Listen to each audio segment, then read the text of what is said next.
Gap 26 here just disappears in hobbies, and for a while now I've needed this device, and it's what it's for. It's for Dremel tools to put in and save when you need them, and have them at your fingertips.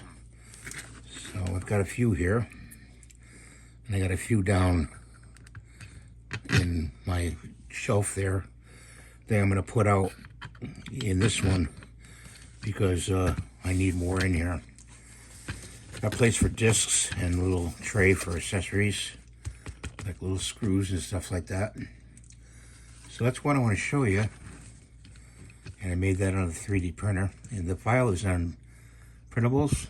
And you can find a file like this. And there's another file. Just look up Dremel tool, accessories, or Dremel tool. And you'll see all these little gadgets. Excellent to have in your workshop for your bench.